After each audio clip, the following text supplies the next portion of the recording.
You're watching America's Day at the Races, brought to you as always by America's Best Racing. For the love of the race, visit americasbestracing.net today. Glad to have you with us on this final wrap-up show, so to speak, here on Fox Sports. Acacia Coleman alongside Andy Serling. We just saw some terrific graded stakes action. It's been a long and fruitful day for sure, Andy, and we're ready to wrap it up. We're holding strong up here. Yeah, saw some good races here. Saw interesting races out of town as well. A lot of good action. A couple horses that clearly punched their ticket to the Breeders' Cup. And you have to imagine Dancing Buck. Yeah. She'll never want to take a shot in that Breeders' Cup sprint. And why not? Absolutely. On the and then in the Belmont Turf Sprint, we'll get to a recap of some of that stakes action from earlier today in a little bit. Meanwhile, we have one more race to go. Belmont at the Big A, race number 11 of the day. It's for the New York breds in this allowance for the fillies and mares, going 6 furlongs on the main track. And currently the number 3, Can't Hurry Love, who did win on a wet track last time off of a 8-month layoff. A little erratic in the stretch last time out, but she was clear, setting the pace and winning off the bench. Yeah, listen, I get it. The people think she won the slop at Saratoga, therefore slop here, she'll get clear. Well, I mean, you got horses like the 8 and 10 who potentially have speed, a different situation. To me, these are last time was the time horses, and I don't want to take a short price off a maiden win, but I can understand the reasons people will like this horse. We'll talk more about the Nightcap in a moment, but as promised, recapping some of the action that we saw as far as the stakes are concerned here in New York. We just saw the Grade 1 Champagne, a historic and prestigious race for the 2-year-olds, and Andiamo Afrense tried to take them every step of the way. Verifying, put in a good effort in just his second start, but ultimately, Andy, it was blazing 7s off of a disappointing effort in the Hopeful, who was able to run them all down late. You know, one sloppy track, not necessarily another sloppy track, more distance, didn't run well after a promising maiden victory, but ran well today with a good trip in here. Andiamo Frenzy just not good enough and really couldn't get the distance, let him away. Gulfport probably has some distance limitations, been a little bit of a disappointment, ran fine. Verifying ran fine as well, but it all belonged to blazing 7s. And it's on to the Breeders' Cup for this horse. For trainer Chad Brown, has now won this race 2 years in a row, and he's won it quite a few times, actually, as well. Practical Joke and Complexity. This colt by Good Magic, who missed in the Champagne, but won the big one in the Breeders' Cup Juvenile, and blazing 7s, as he did take a step forward off of that hopeful effort. Flavien Prat in the saddle for Rodeo Creek Racing, a colt who certainly, again, has a big future moving forward. You alluded to the Belmont Turf Sprint. Dancing Buck and Manny Franco. He was aggressive with this gelding by War Dancer, and this one went right out to the lead, and he never looked back. It was a huge effort from this horse today. No, this race was over at the start when Manny got the lead. Yes and Yes, who would have been forward here, stumbled badly at the start, probably ran the best race of anybody here. But when Dancing Buck was able to get clear on the lead and just control, the race was over. This horse is in very good form. Michelle Nevin's done a terrific job with him. When you can control in a situation like this, especially in a turf course with give, it gives you a big advantage, and he's really been improving for Michelle. I have to give her a lot of credit, and you'll imagine that they'll look to take a shot in the Breeders' Cup. Why not? Absolutely. A New York bred by War Dancer, who is in terrific form right now on back-to-back turf sprints, and then was just beaten a nose in the Lucky Coin with a huge effort last time out. Wires the field today under Manny Franco, who's continuing to ride in top form. And this one, as you mentioned, able to just get right out to the front end. So comfortable, always going well. Those ears pricked as they came down to the wire. And fun to see this New York bred that's been successful against Open Company and picks up the first graded stakes win of his career. Earlier on, also on the turf, but for the 2-year-old fillies, we saw the Miss Grillo, and it was another wire-to-wire winner, Andy. Pleasant Passage by the late More Than Ready, who was able to dictate on the front end and hold off Free Look. Yeah, a very heads-up ride by Irad, going to lead with a horse that projected no speed base in the debut. Gave a little bit of a bump to the runner-up there. Have to watch the head-on to see how severe it was. There was no inquiry, but able to hold off Free Look, who ran fine. Just couldn't get by that one, having that stalking trip on the outside. You know, the reality is the horse on the outside, be your best. That horse did not break that sharply, and once that happened in a race which was dominated on the front end, she was really behind the 8 ball. I don't think she lost a lot in defeat, and I imagine you'll see probably all 3 of these horses heading to the Breeders' Cup at Keeneland. Pleasant Passage, able to take them wire to wire, very game, and as you mentioned, be your best, breaking out at the start to that open space, and then getting a little headstrong after that as well. She tastes her first defeat for Horacio de Paz, but she will finish third. It was the number 3 Pleasant Passage for Emery Hamilton. Irad Ortiz in the saddle, as Irad certainly has had a big day with the likes of Life is Good, picking up the win with Pleasant Passage as well, and they are on to the Breeders' Cup. Be your best already in the Breeders' Cup, given that PG Johnson win. Pleasant Passage stamping her ticket as well. Here's a look at the stakes wins today from Belmont at the Big A, and in the Grade 1 Woodward, it was Life is Good, who it wasn't as dazzling a performance, Andy, as we might have seen from him in the past, or we might have expected to see from him today in this compact field of the Woodward. But as Richie kind of brought up some interesting points earlier, that Richie Migliori, that this horse got so relaxed on the front end, and yet he was able to dig in and fight off Law Professor. Yeah, I mean, I'll wait and see what the figures come back, and maybe just, didn't have his usual sort of verve on a wet track in this race. Maybe Law Professor ran very well. He certainly moved up in Rob Atris's barn, winning on the turf, and now running second in this race, and a very solid second. So I don't know. I always like to see the figures, and maybe the second horse really ran here. He did what he had to do and got it done, but he had to work for it. But is it necessarily a bad thing to have to work for it? No. You're going to have to work for it in the Breeders' Cup against Flightline, so why does he need these easier tighteners and to head in that race with no really competitive races under his belt? He got it done. If it wasn't flashy, wet tracks can work both ways. They can make you look better than you are, and sometimes they make you look a little worse than you are. Absolutely. And listen, no matter how he gets it done, I'm sure even if he wins by a nose, they'd be thrilled to win the Breeders' Cup Classic. Considering the likes of Flightline waiting in the wings. We bring in Richie Migliori here with us, champion jockey who's won many a race at the Big A. And Richie, we saw some terrific performances today. What were some of your takeaways from those graded stakes we just recapped? Well, yeah, I mean, I think the big story is the Woodward, and, Life is Good, got it done, did what he was supposed to do. It was more workmanlike than flashy, but I do think that he was more relaxed today than I've ever seen him, and even Irad Ortiz said, he just really came off the bridle, and he was reluctant to kind of say, like, hey, stay in the bit, because he felt like he got a bit too keen last time in the Whitney, and then he just had to remind him, hey, we're still in a race, we got a job to do. It's nice to know that he can switch off that much, and I just think that you don't necessarily have to be at your best today. He did what he was supposed to do. You want to be at your best for the main goal, which is the Breeders' Cup Classic. Richie, thank you. Point well taken, as we will see Life is Good moving on to that Breeders' Cup Classic, and can't wait to see that matchup between him, Flightline, and some of the other top horses of this handicap division.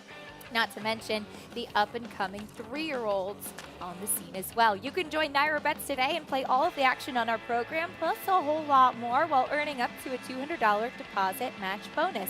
Sign up using promo code MATCH200, and you could earn up to a $200 deposit match right after your first deposit. Bet any track, anywhere, anytime. Don't forget to join now at nairabets.com for your $200 deposit match. The Nightcap, Belmont at the Big A, coming up against 6 furlongs on the main track for this New York bred allowance for the fillies. And we're taking a look at Can't Hurry Love. This was her first race off of an 8-month layoff. It was a wet track at Saratoga. She was aggressive under Manny Franco last time out, reacting to the riding crop a little bit there when asked to switch leads and ducking in a little bit, but she was clear and got the win on the slop off the bench. Manny Franco's having an absolutely sensational year and riding in great form, and I think one of the reasons for it is he's become a more aggressive rider. And being more aggressive, you seize the bull by the horns and you dictate the races as opposed to letting others dictate the races to you. Photon, who was second, had run some good figures, came back on the turf yesterday and ran okay, but is really a dirt horse. I prefer others, but I can understand what the appeal of this runner. Tepid favorite at 3-1. We'll talk more about the Nightcap from Belmont at the Big A after this break. Stay with us on America's Day at the Races. One more race to go. We'll also recap some other action that happened and look ahead at what's still to come.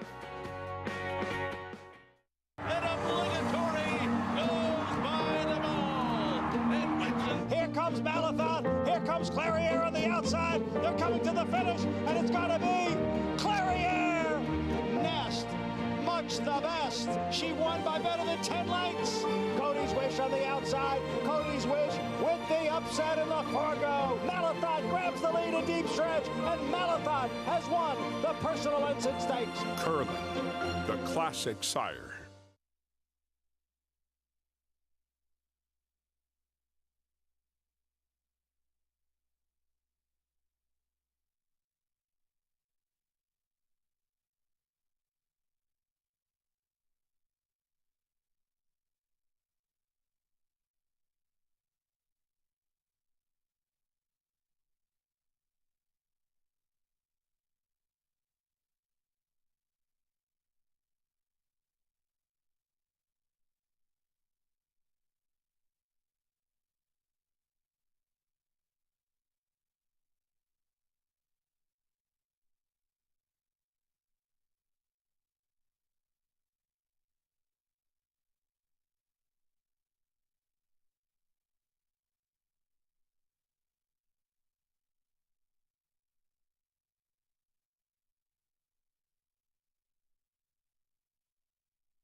Tomorrow morning, you have the opportunity on FS2 to watch live coverage of the Prix de l'Arc de Triomphe at 9:30 Eastern, 9:30 to 10:30. Tune in and watch France's most prestigious race. See if Luxembourg can get it done, handle the mile and a half. You're watching America's Day at the Races as we get ready for the Nightcap from Belmont at the Big A.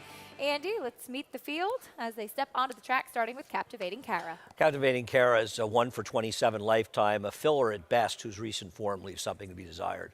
With a name like this, surprising it's her first start in New York, Brooklyn Heights. I agree. A New York bred, been running her out of town. She's got a couple races out of town, but she's got to improve, and that's hard to do from Parks to here. Here's Can't Hurry Love. She's the favorite. They'll try to wire again. We'll see how much speed there is. Back on her preferred surface, Silver Fist. I think Silver Fist is dangerous in here. Didn't get the best of trips two back, and I'm not sure it was the wet track more than the trip. Captain's Daughter cuts back. She's my top choice in this race. She needs some pace. She gets some class relief, and cut back will help. Layoff runner, here's Carbon. Going to have to improve. Did break her maiden in her last start, and that was 4.5 months ago. Tell a Perfect Tale is next. Well, she was in good form once, but a lot of horses in the Wayne Potts were in good form over the winter. They haven't been running well lately.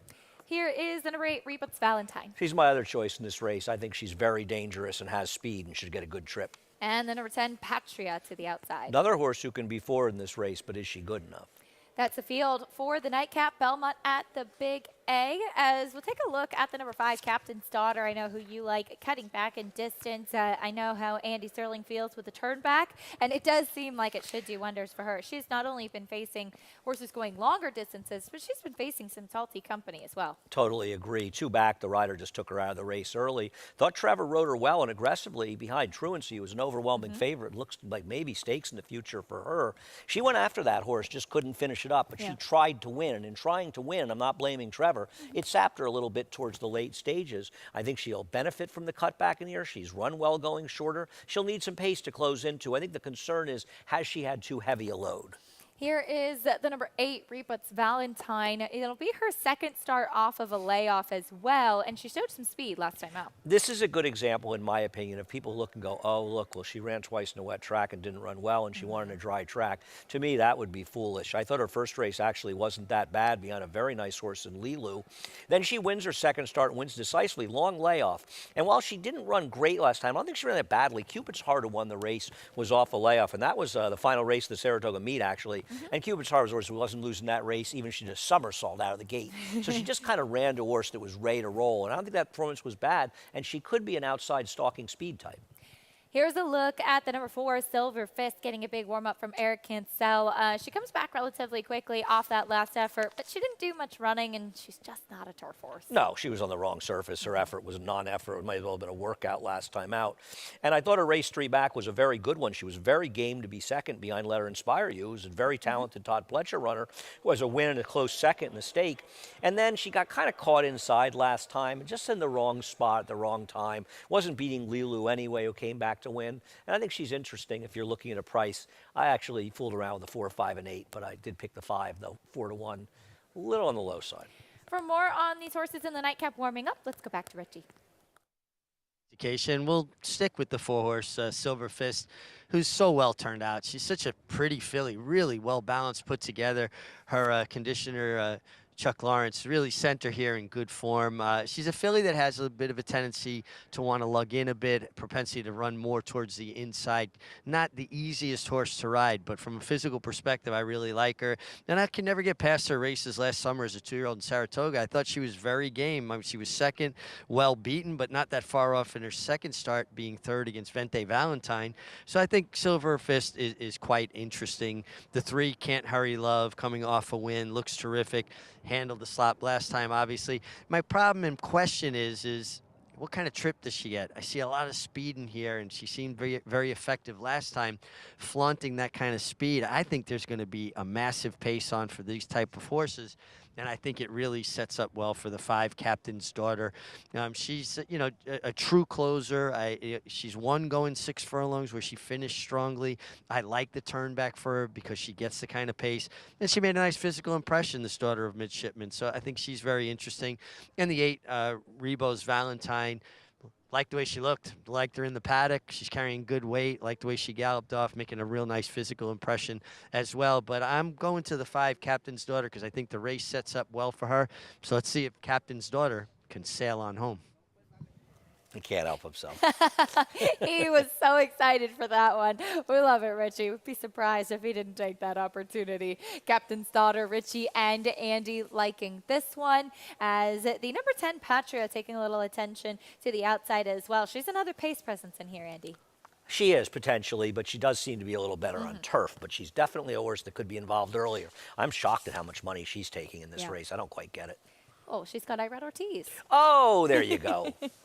It all makes sense. Victim of success, Irad. That's right. As he looks for, what, his 4th win today? I don't know. He seems to have a lot every day. I've lost count. I can't count that high. The Nightcap from Belmont at the Big A. Let's send it up to John and Brielle for the call. Silver Fist now moves in along with Rebo's Valentine.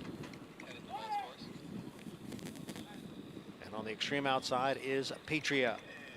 Field of 9, sprinting at 6 furlongs in this 11th race finale. Number 3, Can't Hurry Love, broke through the gate. We'll have a slight delay.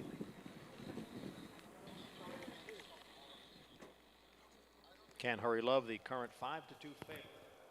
Number 3, Can't Hurry Love. Looks like she broke through the gate. Great job by Manny Franco and assistant Sartor holding on to her. She didn't get very far, but of course that's never something we like to see. Right. It's not a positive. We've seen these horses come back and win. Am I wrong? There was a turf sprint at Saratoga, right, where he broke through. But he won. He won, and both Christoph's Christophe Clement horses in that race broke through the gate beforehand. Must be something in the training. Oh, no. Probably the ones stabled in New York, not the ones in Saratoga. Race 11. Here's John and Brielle once again. And they're off. And it is Can't Hurry Love who is going out for the lead along with Patria. And Rebo's Valentine is now moving up. So it is Can't Hurry Love who has the lead. Rebo's Valentine in second. Patria is on the outside in third, alongside his Silver Fist in fourth. Captivating Cara down at the rail and in fifth. Brooklyn Heights runs in sixth, followed by Captain's Daughter in seventh. On the outside is Tell a Perfect Tale, and it's 5 lengths back to Carbon, who trails the field in ninth. The quarter went in 23 seconds. Can't Hurry Love is the leader here by a length. Rebo's Valentine runs in second. The gray Silver Fist down at the rail in third. Patria is next in fourth, followed by Brooklyn Heights. Captain's Daughter is going wide here as the field comes for the top of the stretch. Captivating Cara is down at the rail. Half mile in 47 seconds. Can't Hurry Love is still the leader, with Rebo's Valentine racing a bit erratically there in the stretch. And on the outside, gaining ground is Captain's Daughter. It is Can't Hurry Love, Captain's Daughter on the outside, and Carbon, who was last, putting in a late bid as they come on for the finish. It is Captain's Daughter to win it. Looked like Can't Hurry Love held second over the late closing Carbon. Captain's Daughter able to get that right kind of trip, cutting back in distance under Hall of Fame jockey Javier Castellano. And Can't Hurry Love, she tried every step of the way, able to get to the front under Manny Franco, but just didn't quite have enough late. That was a very game performance, actually, by the runner-up in here. Not just breaking through the gate, but she held off a number of horses that took shots at her. Silver Fist took a shot, Rebo's Valentine took a shot, and she kept just sort of finding more here. The miracle of this race is that both Richie and I picked the same horse, and the horse somehow managed to win. She was an underlaid 3-1, but maybe not, as the favorites closed out the day running 1-2. We saw a lot of favorites winning earlier in the meet. We've seen bigger prices so far today and a lot of days recently, but she guts it out and gets the job done for Javier, who continues to ride very well. It's nice to see Javier, who was still struggling after, I think, hurting his foot in the gate, was it? Yes, and he took a couple days off. Yes. Seems to be okay now, and it's nice to see him back in that good riding form that we saw at Belmont and Saratoga. Of course, act up on him in the gate the last week of Saratoga, and he missed a few days at the end of the meet, but good to see him riding in top form, Hall of Famer, class act. Picking up the win with Captain's Daughter. Still a photo for place between the 3, Can't Hurry Love, and the 6, Carbon, who was last early and came running late. Captain's Daughter, the winner of the Nightcap. When we come back, it was a thriller in the Lucas Classic. Hot Rod Charlie and Rich Strike, 2 fan favorites, finishing up strong. We'll recap the stakes action at Churchill Downs after this. War Dancer, now the leading third crop turf sire in North America, with performers like Woodbine Turf Sprint winner Niagara Skyline. And Niagara Skyline going on a much-deserved champion of the Woodbine Turf Sprint Series. Royal Dancer, wire to wire on the Aqueduct Turf. And Royal Dancer gives Junior Alvarado his 3rd win today. And undefeated 2-year-old stakes winner War Saichi. War Saichi asserted her authority. She has not relinquished the lead. Now with already 8 wins in 2022 and over $4.5 million in progeny earnings, War Dancer is a sire on fire. RaceLens is the most in-depth product in horse racing, with unique features found nowhere else. True odds, predictive analysis, and pace projection. RaceLens. It will change the way you follow horse racing and take your game to the next level.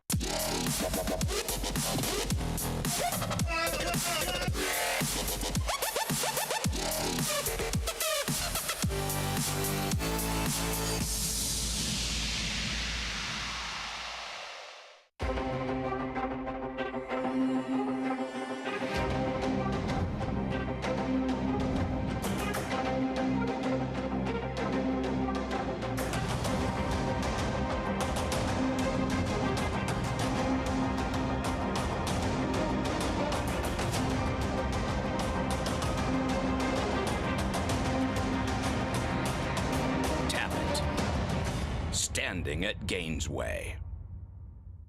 Racetrack Television Network brings you every race, from every track, on every screen, every day.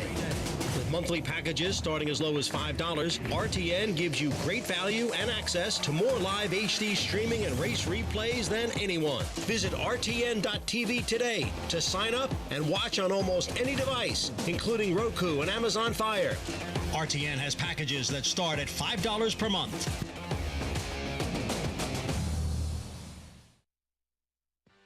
Welcome back to America's Day at the Races, brought to you by Run Happy, the #1 second crop sire of last year by Dirt Earnings. As we saw the Nightcap, Belmont at the Big A, it was the #5 Captain's Daughter, despite the weight of both Andy and Richie, able to get the job done in the Nightcap. $8.70 winner to wrap up the day here in New York. As we take a look at the late pick 5 follow along here, Andy, and as you mentioned, we had seen some good prices throughout the afternoon and a few upsets in the stakes, especially, and seeing it just under $3,000 for the payout.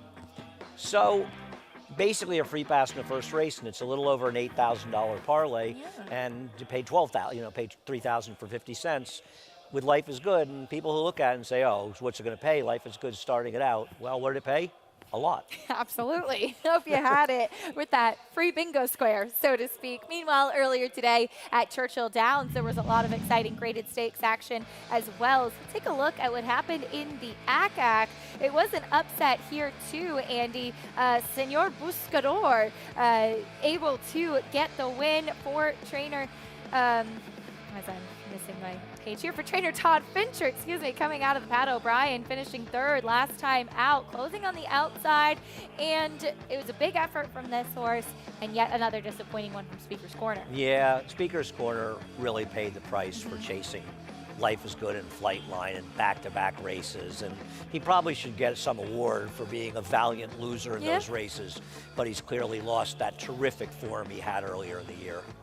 Congratulations to Todd Fincher, Francisco Arrieta, Senor Buscador, getting the win in the ACAC after finishing third at a big price in Pat O'Brien last time out at Del Mar. As we take a look at what went down in the Lucas Classic, this had looked like a really competitive field, and it did not disappoint, Andy. Hot Rod Charlie, who shows up every single time with a huge effort to get the win, but a valiant effort from Kentucky Derby winner Rich Strike in his first start against Older. He looked like he was home free here, and maybe a strong ride down the stretch, or maybe he's just running against a very good horse in Hot Rod Charlie. But I think if you told Eric Reed and the Connections, you're going to be in a photo, it's going to be disappointing, you're going to lose it, against Hot Rod Charlie in September at Churchill, they'd have looked at you cross-eyed and said, yeah, good luck with that one, we'll take it. And obviously a little frustrating, because at this point you think you've got it won. But Hot Rod Charlie is a very, very good horse. You know, he's sort of lost in the Flightline. Life is Good. So many good horses out there, Olympiad. You kind of forget how good he really is.